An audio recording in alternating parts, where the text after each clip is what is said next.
दोस्तों, भारत की अर्थव्यवस्था का टेक ऑफ हो चुका है। जी हाँ दोस्तों, भारत में करेंट अकाउंट सरप्लस हुआ है। करेंट अकाउंट सरप्लस का सिंपल शब्दों में अर्थ है, अगर आप एक्सपोर्ट और इंपोर्ट का लेखा जोखा निकालें तो नेट एक्सपोर्ट हुआ है, ज्यादा एक्सपोर्ट हुआ है, इंपोर्ट कम हुआ है। अगेन ये सिंप्लिसिटी के लिए कह रहा हूं, थोड़ी देर में टेक्निकली क्या मतलब है वो भी हम जान जाएंगे। दोस्तों, अगर आप देखें तो इंडिया इसके साथ एक बड़े प्लेटफॉर्म पे अराइव कर चुका है। हो सकता है आप में से कुछ लोग कहेंगे अरे इसमें क्या नई बात है, ये करंट अकाउंट सरप्लस मार्च क्वार्टर में हुआ 0.6% करंट अकाउंट सरप्लस हुआ, तो इसमें क्या बड़ी बात। आपको याद होगा 2020-21 में भी करंट अकाउंट सरप्लस हुआ था। सही कह रहे हैं, हुआ था। लेकिन दोस्तों, तब का करंट अकाउंट सरप्लस बिल्कुल अलग था। वो भारत की कमजोरी की वजह से हुआ था, क्योंकि 2020-21 ये वो साल था जो पैंडेमिक इफेक्टेड था। तो वहां पे जब करंट अकाउंट सरप्लस हुआ था तो वो इसलिए हुआ था क्योंकि जीडीपी भारत का नेट कॉन्ट्रैक्ट किया था, तो नेट सामान भारत ने इंपोर्ट करना कम कर दिया था क्योंकि डिमांड नहीं थी। तो इसीलिए अगर आप देखें तो करंट अकाउंट सरप्लस हुआ था। वो साल ही एबरेशन था, नॉर्मल से हटके था। ओवरऑल भारत की अर्थव्यवस्था जो ग्रो करती थी वो श्रिंक की थी। तो अब जब जाके करंट अकाउंट सरप्लस हुआ है एक नॉर्मल ईयर में, ये बताता है भारत की अर्थव्यवस्था में अब सच में बदलाव आया है, भारत की अर्थव्यवस्था में एक शक्ति आई है। दोस्तों, हम कंपैरिजन करेंगे, ये जो अभी करंट अकाउंट सरप्लस है ये मनमोहन सिंह जी, जो एक इकोनॉमिस्ट भी रह चुके हैं, उनके एरा में कैसा था। साथ ही साथ बात करेंगे हम मनमोहन सिंह जी को किस प्रकार की अर्थव्यवस्था वाजपेयी जी ने दी थी, और मोदी जी को मनमोहन सिंह जी, सोनिया गांधी जी ने कैसी अर्थव्यवस्था दी, और उसको ट्रांसफॉर्म करने में किस प्रकार से बदलाव आया है और कैसे वो हो पाया। तो आइए इन सारे आयामों पर आज के वीडियो में चर्चा करते हैं। तो न्यूज में क्या है? न्यूज में है इंडिया का, अगर आप देखें जो मार्च क्वार्टर गया, इसी 2024 की बात हो रही है, तो 2024 फाइनेंशियल ईयर तो अप्रैल से स्टार्ट होता है।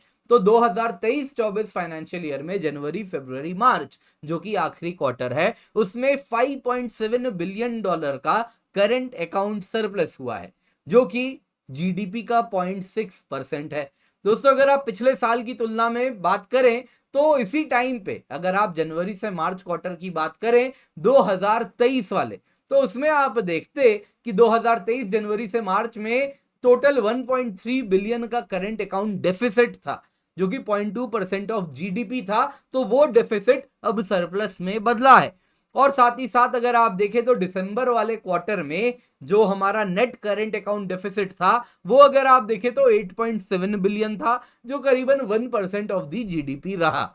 दोस्तों, फाइनेंशियल ईयर 24 में अगर आप देखें तो current account deficit for entire year 2023-2024 financial year की बात हो रही है, उसमें करंट अकाउंट डेफिसिट घट के 23.2 बिलियन हो गया है, जो केवल 0.7% ऑफ जीडीपी है। दोस्तों, ये फाइनेंशियल ईयर 23 में 2% ऑफ जीडीपी या 67 बिलियन होता था।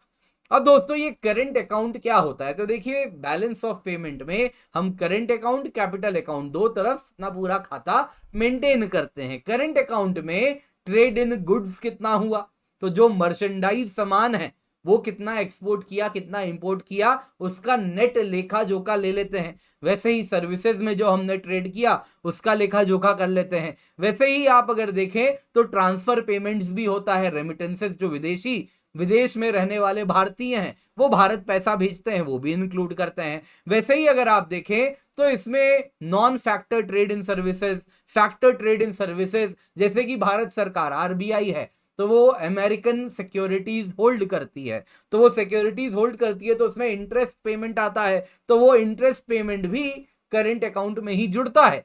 तो इस प्रकार से ये सारी चीजें इंक्लूड होती हैं। तो टेक्निकली ये सारी चीजें हैं। तो अब जरा देखते हैं भारत में इन सब में किस किस में इंप्रूवमेंट हुआ है।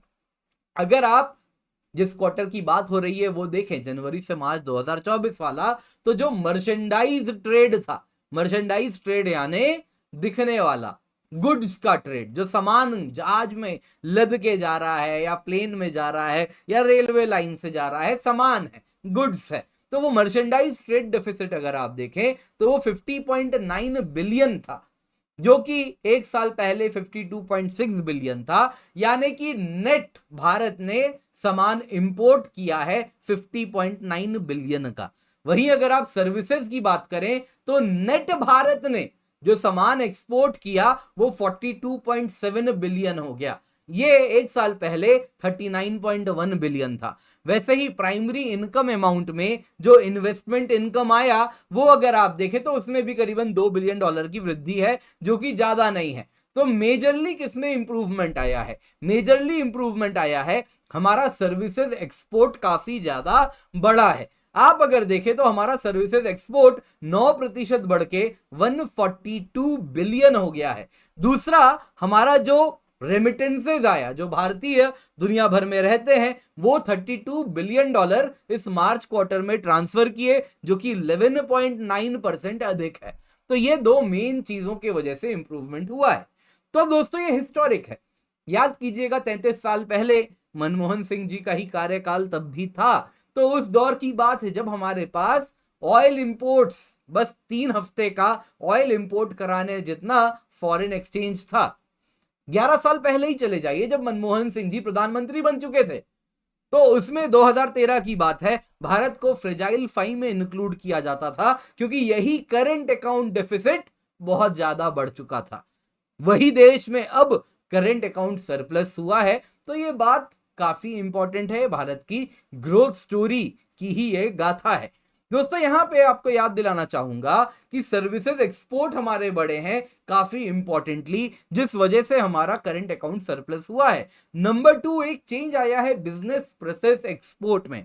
जो हुआ क्या है, बड़े बड़े विदेशी कंपनीज हैं, वो अगर आप देखें वॉलमार्ट हो गया, अमेजन हो गया, अब अलग अलग कंपनीज हैं, वो ग्लोबल कैप्टिव सेंटर्स भारत में बना रहे हैं, जो कि accounts, audit, payroll, processing, sales analytics, ये सारा काम जो विदेशों में हुआ करता था, वेस्टर्न कंट्रीज में हुआ करता था, वो इन ऑफिस में इंडिया में हो रहा है। तो उसमें अगर आप देखें तो $29 बिलियन का उन्होंने सर्विसेज एक्सपोर्ट किया है, जो कि पिछले साल की तुलना में 41% इंक्रीज है।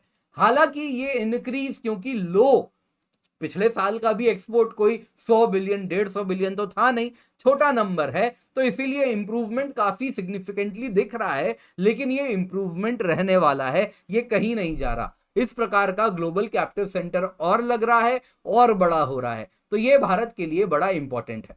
अब जरा देखिए करंट अकाउंट बैलेंस भारत का कैसा रहा है।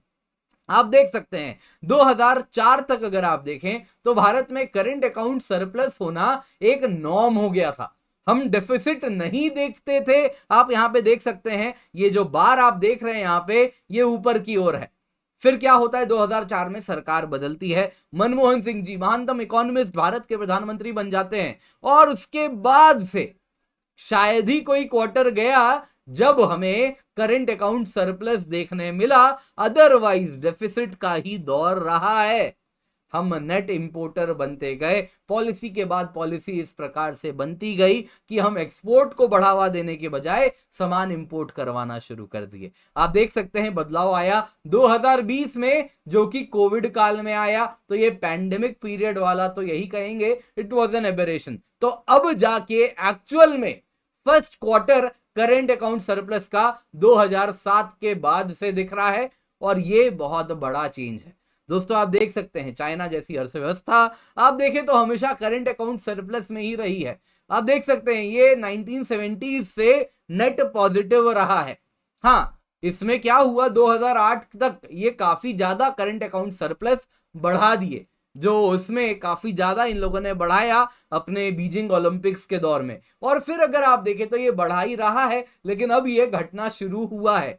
दोस्तों इस प्रकार से चाइना ने काफी ज्यादा ग्लोबल वेल्थ एक्यूमुलेट किया है, तो कहीं ना कहीं भारत भी उस दौर में घुस रहा था। लेकिन आप देख सकते हैं एक सरकार आती है, कैसे पॉलिसी बदलती है, और उसके बाद कैसे चीजें हमको साफ क्लियरली दिख रहा है।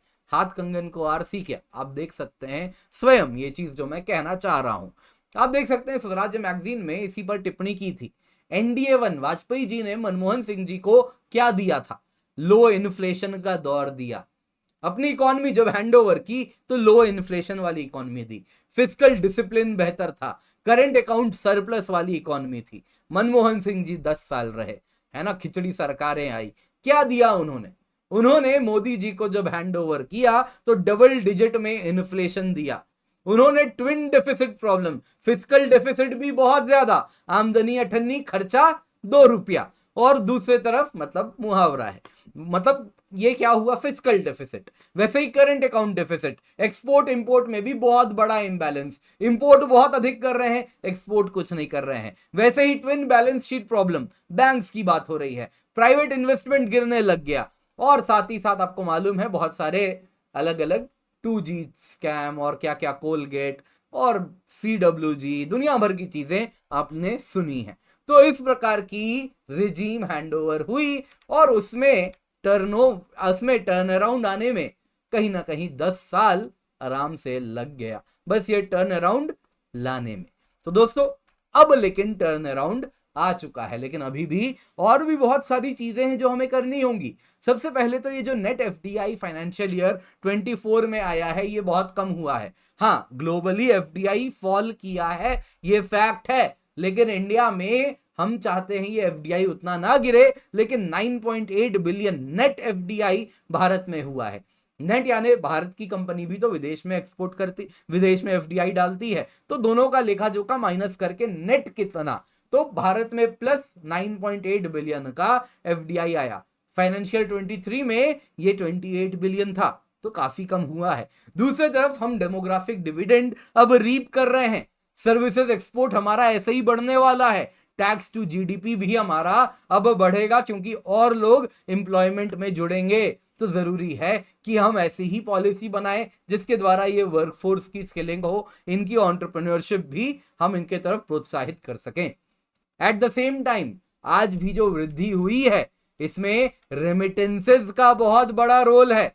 आप देख सकते हैं रेमिटेंसेस 11.9% बढ़ा, इस वजह से 32 बिलियन का हमें नेट बूस्ट मिल गया। तो रेमिटेंसेस पे जब आप टिकेंगे तो आप वोलेटिलिटी भी एक्सेप्ट कीजिए, रेमिटेंसेस पे आप ज्यादा भरोसा नहीं कर सकते।